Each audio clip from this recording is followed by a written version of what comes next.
It's been a huge week for the local travel industry, with Tuesday's Day of Action making headlines around the country.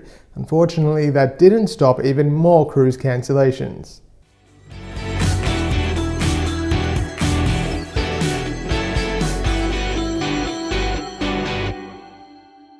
I'm Adrian, the Cruise and Travel Guy. As always, thanks for subscribing to my channel, and if you haven't done so yet, please hit that subscribe button. This week, Aussie travel agents banded together under the umbrella of ATAG, the Aussie Travel Action Group. The goal was simple: to get in front of elected officials and make them hear the cries of an industry that is well and truly on its knees. The mainstream media caught on to the action, and main instigator Belle spent the day in front of microphones and cameras and making headlines around the country.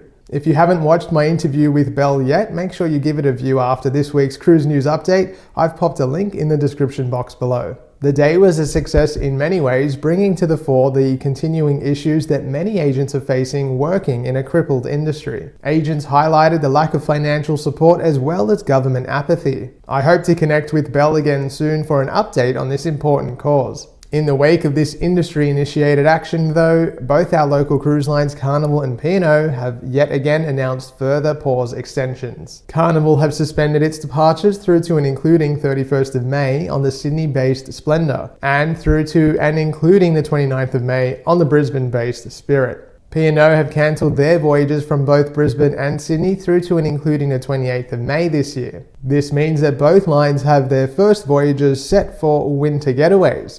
Sounds romantic, if it happens.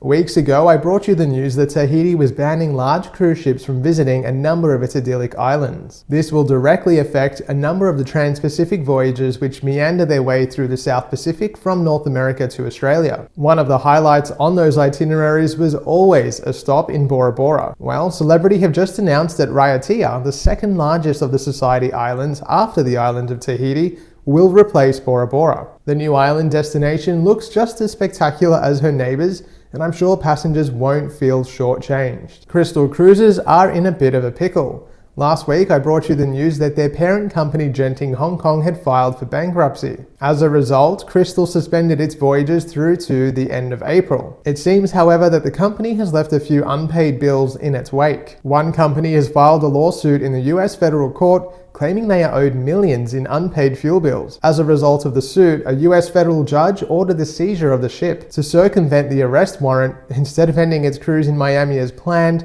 Crystal Symphony was redirected to the Bahamas to ensure the warrant couldn't be executed. Its 300 or so passengers were transferred via ferry to Florida, leaving around 400 crew members on board and unsure of what comes next. Virgin Voyages Scarlet Lady and Valiant Lady were launched only a couple of years ago, but already the fledgling cruise line is planning a revamp of their interior cabin design. Virgin Voyages emailed its agent partners this week saying, "We've added extra special touches from beautiful wooden finishings to hand-picked artwork that will make your sailors feel right at home." Personally, based on the reviews I had watched on YouTube, I felt the cabins looked a little cold, and it seems others felt the same and communicated that to the company. These proposed changes definitely add an air of warmth to the somewhat stark ambience of the existing design, and also show that Virgin Voyages is actively listening to feedback, which is always a positive sign. Both Azamara and Silversea have updated their health policies in recent days. Each line now requires their passengers to have had a vaccine booster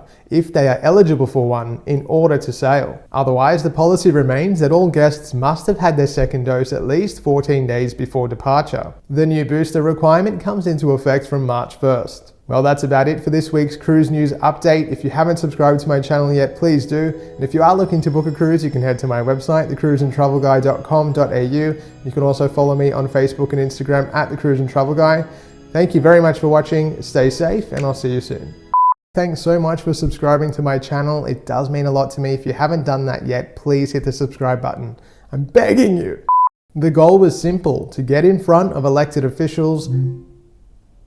Stop, Alexa. The day was a success. The day was a success in many ways, bringing to the fore the fact that many agents are The day was a success in many ways, bringing to the fore